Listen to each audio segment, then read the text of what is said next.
jump right in. Serving the workforce is worship. All right. So before I fully introduce myself, I would love to hear what your roles are.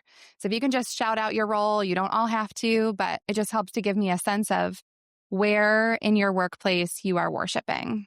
So shout out some of your roles if you wouldn't mind. Nurse, development director. Cool. Community health worker. Okay. Family doctor. Amazing. Front desk. Okay. Therapist, office manager. Anyone else? Okay. So you are definitely all in roles where you are worshiping and where worship is essential. I think that's true probably for all of us. Some of you may be in secular clinics, so we'll talk a little bit about how to carve some time in. But before I fully introduce myself, I want to tell you one of the coolest things about me, which is that I work at Jericho Road Community Health Center. We are in Buffalo, New York, and this is a picture of our staff. So we have a very diverse staff. That is one of the coolest things about us. And this is our mission statement here at the bottom. So we care for our communities and advocate for systemic health equity in order to demonstrate the unconditional love of Jesus. So this is our charge. When I talk about worship, this is one of the ways that we feel that we worship. So thanks for choosing this session. This is me when I first started at Jericho Road as a little baby. I was a volunteer first to start. Then I was an intern. I was an entry-level employee. I was a manager. I was a director. Now I sit on the executive team.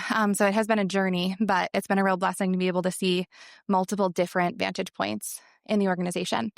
Right now, my home team is HR. I have training, volunteer management, organizational strategy. We talk about growth and strategic planning. And I have had over 11 years in HR, but in total, I've been at Jericho Road for over 14. My master's is in strategic leadership. That's kind of my jam, is the strategy piece. And then my people are my husband, my 2 daughters, and our 2 rescue dogs, Sadie and Eggroll. You read that right. The dog's name is Eggroll. So first, let's talk about the definition of worship. Worship is a response, a lifestyle.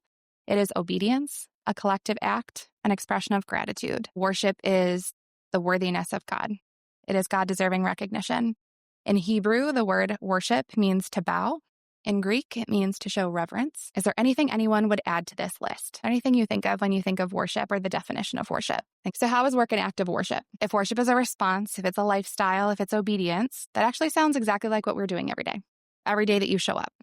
We are responding to God's worthiness and recognizing Him with our lifestyle of serving the poor in healthcare, of being obedient to a calling, of joining together to serve in our communities. We are bowing. So now that we've confirmed that it's a bow, let's talk about how we do that.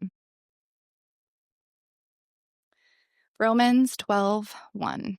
Therefore, I urge you, brothers and sisters, in view of God's mercy, to offer your bodies as a living sacrifice, holy and pleasing to God. This is your true and proper worship. Sacrifice is an act of worship. We sacrifice in this work, right? Sleep, sanity, money, rest. Sometimes we refer to our wages at Jericho Road as sacrificial salaries. Is anyone else making one of those? Okay. We are urged in Romans to sacrifice as an act of worship. 3:23. Whatever you do, work heartily, as if for the Lord and not for men. We work for the Lord, and He has been clear that we are called to work heartily. When I looked up heartily to make sure I really understood this one, it means to do something with sincerity, enthusiasm, and full commitment, as if from the soul. God bless you. If we are working as worship, this is the pathway. Work heartily. What does that look like? Worship is treating those working alongside you with love, integrity, and sincerity, even when they're rough. Worship is seeing work as an offering to God. Every task, no matter how mundane, and doing it with enthusiasm, even when you're tired. Worship is allowing God to break your heart for what breaks His with full commitment. And that's going to hurt. So we'll talk about the first one, worship in serving the workforce. If Jesus were on your team, how would you treat Him? Your colleagues are children of God. Yes, even that one. Treating God's children while at work is an act of worship. Lord, I see you in this person, and I will serve them like I would serve you. I will serve them the way that you would serve them. Serving one another at work is ministry. We need to have curiosity, empathy, give them the benefit of the doubt. Even that one. Sometimes you'll have a rough colleague. Maybe they don't work the way that you think they should. Maybe your personalities don't mesh. You can let this grind your gears, or you can see this as an opportunity to see Jesus in that person and show them Jesus in you. Move with curiosity and say things like, tell me more about that. Treat them with empathy. How can I support you? Assume the best.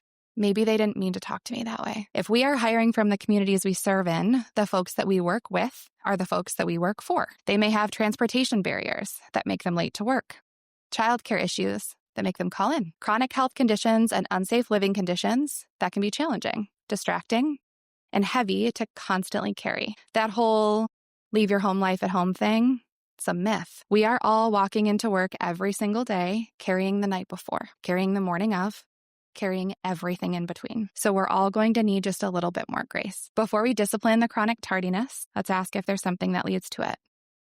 Before we are offended by the roughness in communication, let's make sure this person knows they don't need to defend themselves to you because you aren't attacking them in a world that feels like it is attacking them probably 90% of the time. The gentleness with which we or our providers speak to our patients, we have to have at least that much, if not more, for one another.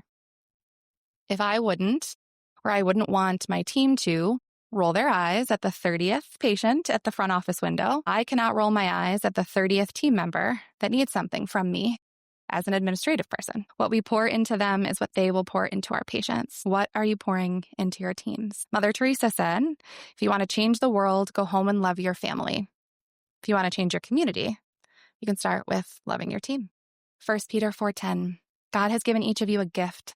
From his great variety of spiritual gifts, use them well to serve one another. We are responsible for honoring God by sharing the gifts he has given us. Each of you has a spiritual gift, and he has assigned you to use it at your organization. What is yours? I know we're all humble, but the line between humility and not honoring God by sharing your gifts is a fine one. Honor him and share yourself. Kayla, do you think Jesus would take their laptop?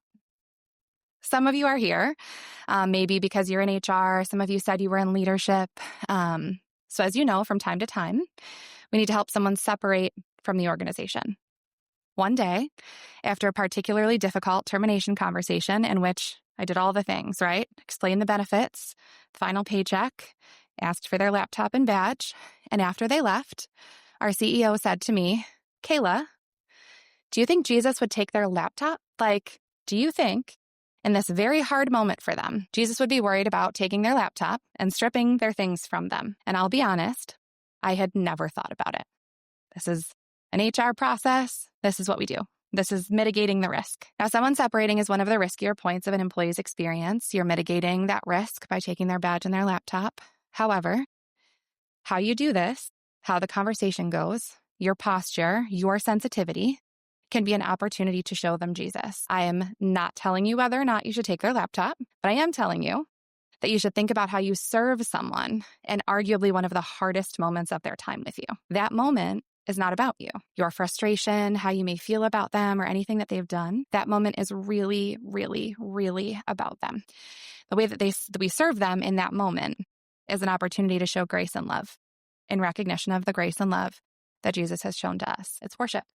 Speaking of terminations, an act of worship, prayer. We had an employee that really struggled to be on time, to get things done on time. She could be rough with patients. She could be rough with her team. We had, as we really always do, offered her every possible option to improve. We invested in her. We coached her.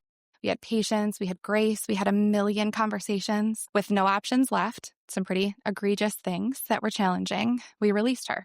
She promptly sent an email to our CEO saying that she was wrongfully terminated and she wanted to talk to someone. So I called her. 2 hours later, she prayed for me, and I prayed over the next chapter for her. I reminded her that this was just one closed door that she can learn and she can grow from. We sat on the phone for 2 hours, and it changed the conversation. Empathy. You don't have to say, you got yourself here. You can say, I appreciate where you're coming from, and I'd ask that you understand X, Y, and Z. In that 2-hour conversation with her, I was vulnerable about challenging work experiences I had had and how I learned from them. I answered her questions. I reminded her of the examples that we had talked to her about. I listened to her perspective. And this is not to say that I did anything cool. This is to say that Jesus did something cool through me, and it changed the situation. We prayed together, despite where we had started. In 2 hours, we went from wrongful termination to I wish you well. Love them like Jesus. You are not working for your organization. You are working for Jesus. Show up for one another. Well, how can you support someone else, even if it's not in your job description? When Jesus asks you to do something, you don't say, that's not in my job description. If he is asking you to serve well at your organization, he may be asking you to do things outside of what's written. Now, I'm not talking about running yourself into the ground and not caring for yourself. We all know that this is a risk point for us. This is not like the burn yourself out talk. I am talking about the how behind doing your job with sincerity, enthusiasm, full commitment. Those qualifications may not be listed, but make no mistake, God has qualified you. Loving your team like Jesus would love them, going above and beyond for them, encouraging, empowering, Lifting them higher, it's ministry, the second part. Worship, seeing work as an offering to God. What does it mean to do even the most mundane tasks with enthusiasm? Just because you do tasks that no one sees does not mean no one sees you. Your organization serves communities that otherwise feel forgotten. You hire from your community. We need to make sure that our internal community does not feel forgotten. Whether you are cleaning, or you are the front desk person, or you are the CEO, your work matters. Whether it is seen or unseen, the thing you are doing would not get done if not for you. The hallway wouldn't sparkle, and the atmosphere that our patients are served in matters. That patient wouldn't get checked in by someone that is smiling at them, and maybe you are the first person to smile at them today. People feeling like someone is happy to see them matters. That staff member wouldn't have had a safe space to talk about what's going on in their life if you didn't ask them how they were and genuinely waited for the answer, or noticed that they weren't good when they said that they were and asked follow-up questions. That matters. Show up wholeheartedly and enthusiastically. Be happy to see people, and they will not soon forget that. We can't control every narrative that is told about us when our team members go home, but to the extent that we can, what story do you want them to tell about how they were treated at work that day?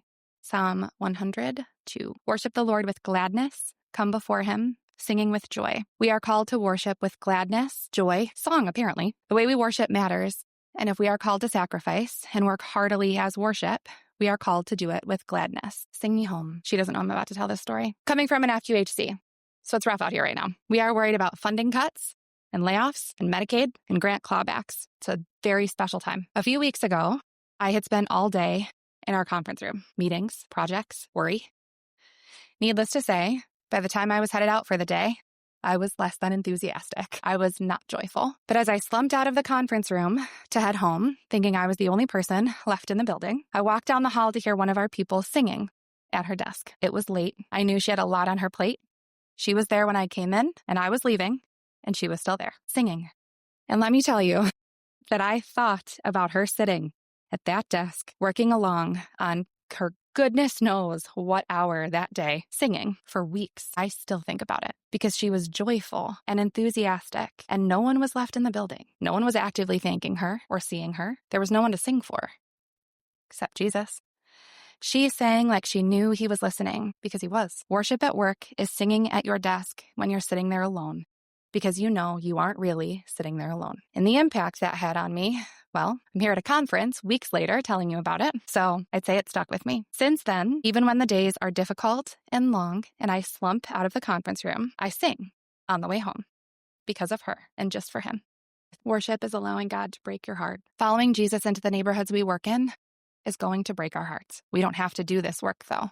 We get to. We are entrusted with the people that we serve, and I may never know what I did to deserve the opportunity to love them, but I'm going to honor and thank God by loving them well. We have a responsibility to advocate for the people we serve.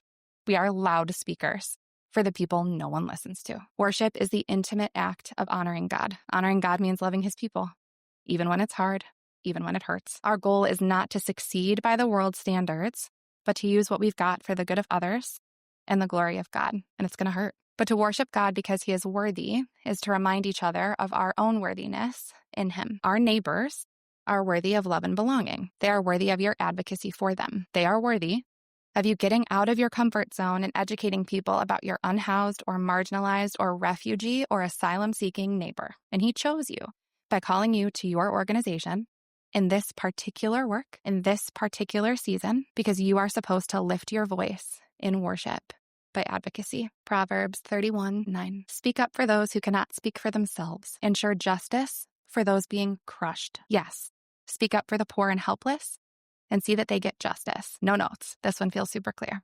Sometimes lifting your voice in worship to the Lord looks like raising your voice on behalf of the people we serve. I will hold space for you. At Jericho Road, we have a spiritual care team that pushes into exam rooms to pray with patients. They meet with staff as well. Our director of spiritual care is a literal angel on earth with her very well-regulated nervous system and soothing voice. If the Bible is an audiobook, you'd want her to read it to you. She will hold space, because when you hold space for a hurting person, Jesus fills up the space that you are holding. How can you hold space at your clinic? We have devotionals with our team. And something that we use this time for is to do what's called Journey to Jericho Road. Team members tell the story of how they got to us, how they came to walk Jericho Road with us, and this is a blessing. because it's a reminder over and over again that God is bringing us called, equipped, obedient people that want to worship him by loving their neighbor. How can you remind one another of the faithfulness of God to your organization, the provision of people, the blessing of community, the gift of one another? If you aren't already, I encourage you to make time and space in your regular work life to spend time in community. You can do that at lunch. You can do it if you get a break. You can do it if you step aside for a minute. You do it by yourself. Worshiping God is thanking him for bringing the person sitting next to you to your organization. What happens when I don't feel like it? We are called to work heartily, sincerely, enthusiastically, full of commitment. What if we don't feel like it? My best friend Kara and I lived together for a few years after high school, and she sang constantly. She sang when she was happy. She sang when she was mad. She sang when she was sad. The songs changed, the tone changed, but one thing was constant. She was singing, sincerely, enthusiastically, full of commitment. A few years ago, she got a pretty difficult diagnosis, and I went to her house just to hold space for her. And when I walked in, she was doing the dishes. The sink happens to be one of her very favorite places to sing. She's a whistle while you work kind of lady. She wasn't singing. And when I asked her why, she said, I just don't feel like singing today. Life was too heavy to lift her voice. Sometimes life is too heavy to lift your voice. Sometimes we just don't feel like it. I don't want to be sincere. I'm not enthusiastic. I would like to quit, not commit. What then? Two options: community and obedience. Community. Who is going to hold up your arms or lower you through the roof? Moses' friends held up his arms in Exodus. A paralyzed man's friends lower him through the roof to Jesus in Luke. We get by with a little help from our friends. I want you to know how truly unsettling it was for Kara to not be singing.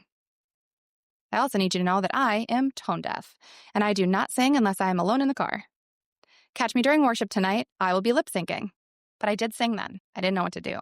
So I just started singing. And she cried, and I cried, and we sang, and then we laughed. When you don't feel like it, you will need community. We are wired for it. Moses' friends held up his arms when he could no longer hold up the staff as he needed to win the battle in Exodus. The paralyzed man's friends lowered him through the roof to be healed by Jesus when the crowd was too big to get through in Luke. We will need people to stand in the gaps for us like we stand in the gaps for our communities, because we won't always feel like it. I have a dear friend in this CCHF community that I meet with monthly. She's a fellow HR person, and HR can be really lonely. We are the secret keepers. We hold the heavy things of team members that we care very deeply for, and because of confidentiality, we can't talk to anybody about what we're carrying. We know things we'd rather not know, and sometimes we have to make decisions we'd rather not make. Shameless plug to check on your HR people. It's hard out here. Every month, we talk about anything and everything. She holds up my arms, and I lower her through the roof. And almost every time I come into our meeting, I'm heavy and tired, and I don't feel like worshiping. And every time I leave our meeting, I am lighter and energized, and I'm thanking God for the gift that she is. When you don't feel like it, you will need people who will feel like it for you until you can feel like it again. Worship is a collective act. Obedience, you won't always feel like it. That's when you'll need to do it the most. When I got married, our pastor talked about the whole in sickness and in health part. And I'm sure he said some really cool things as I joined my husband for life, but I remember exactly one thing that he said. He said he thought that vows should include whether I feel like it or not. I will love you, whether I feel like it or not. I will lift you up, whether I feel like it or not. I will forgive you, whether I feel like it or not. Our jobs are hard, y'all. We are carrying the trauma and the stories and the diagnosis and sometimes the projections and misplaced anger of the people that we are serving. You won't always feel like worshiping God by being kind to your coworker or working enthusiastically or using what little voice you have left to advocate for someone. But this is where obedience kicks in. Sometimes you will have to choose to worship anyway, whether you feel like it or not. I don't say this flippantly. This isn't a suck it up kind of pep talk. This is just where I tell you that the yes may not always be enthusiastic. You might just say, okay, that's okay. Being obedient to showing up at all, even when you don't want to, is an act of worship because you are telling God that he is worthy of you showing up, even when you don't want to. Worship is a response. You are here for her. My entire career is like someone waving in my direction, and I'm looking behind me to try to figure out who they are waving to. Spoiler alert, they're waving at me. I have never, not once, felt entirely prepared for the next step that God was asking me to take. I started at Jericho Road as a volunteer. I was mentoring women delivering their first babies in the United States. I was 23 years old. I was in school to be an elementary teacher, and I had zero business being in that delivery room. So imagine my surprise when my mentee needed an emergency C-section, and out of all of the women in the room praying over her from her family, she chose me to come into the OR with her. Zero business being in there. But as I waited for scrubs, I heard God say, you just need to say okay. God didn't need an enthusiastic yes. Okay was enough. I said okay. And I am here 14 years later, and I am not an elementary school teacher. I was a young life leader. And can I just tell you that when I was asked to be one, I looked over my shoulder to see who they were waving at. I didn't enjoy high school girls when I was a high school girl. Zero business. But I knew how this panned out last time, and so I said okay. One night, as I dropped off my last girl, she told me some of the hardest things that had happened to her. And as it turned out, they were some of the hardest things that had ever happened to me. And I heard God say, you are here for her. She is why. And she was. Worship is saying okay and taking the first step when you can't see the whole staircase. It's bowing to God, showing reverence, honoring Him with your response, with obedience, with an expression of gratitude. You may never know when you say okay, what that was for, but He'll tell you. You are worshiping and glorifying Him by loving the people He puts in front of you every day. This is worshiping in the workplace. So how loud are you going to sing? Does anybody have any questions, any comments, anything that resonated with you, anything you feel like you're taking from this session? Yes, what song was she singing when I walked by? Can I ask her? Do you remember what song you were singing? She's in here, my singer, my song. I don't remember. Neither of us remember, but I guess it stuck with us either way. All right. Yeah, Manny. Sorry, I don't know you, sir. Go right ahead. Yeah. I'm going to repeat this just for the recording. So what strategies do we have to keep ourselves in a space where we are spiritual, where we can worship when the work is hard? Am I explaining that right? Okay.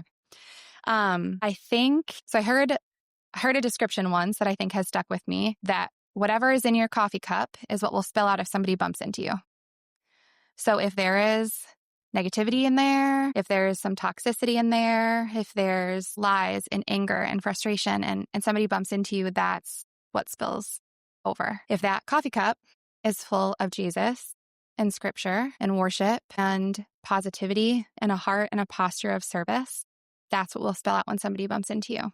It's inevitable that we're going to bump into each other. So I think the strategy is making sure that your cup is full of the right things and making sure that your leaders' cups are full of the right things. I think that starts with being intentional about how your leaders are poured into. I also think we each have an individual responsibility to be obedient to reading our Bibles and engaging in community and figuring out what worship looks like for us.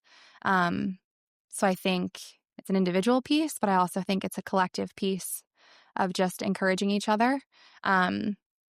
I have some accountability partners that will say, when was the last time you read your Bible? Getting a little cranky. And if I'm honest, it's been too long. So I think it's just a matter of checking in if you have that accountability partner or even with yourself to say, hey, I'm living up here. I'm living frustrated. I'm living annoyed. I'm hanging out at a pain level of 9, and it doesn't take much to tip to a 10. So I think just checking in with yourself, checking in with other people, and just organizationally trying to build in small pockets that just grow, I think, making sure that your cup is full of the right things. Take no credit. I heard it once and I was like, oof, I like that. There's a little accountability in what is your cup full of? Because we're going to bump into each other. And I think that was the, one of the things that stuck out to me in that is that we're going to bump into each other.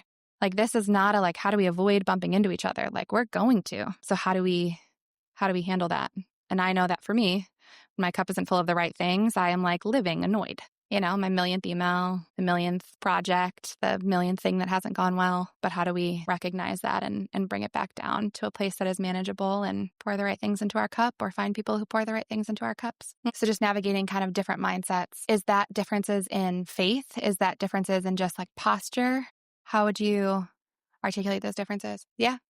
No? Preferences? That's a great question. I think kind of going back to that first spot of how you serve other people, I think it's a ripple effect. And so I think as much as we can try to demonstrate the things that we hope other people are demonstrating, that empathy or asking people. I absolutely have had staff interactions where I've said, can you tell me more about that? And what I think is a very sweet, sincere, no, honestly, tell me more about that. This is a posture I'm trying to function with and serve you well. And they have said, I don't wanna. And you're well, okay.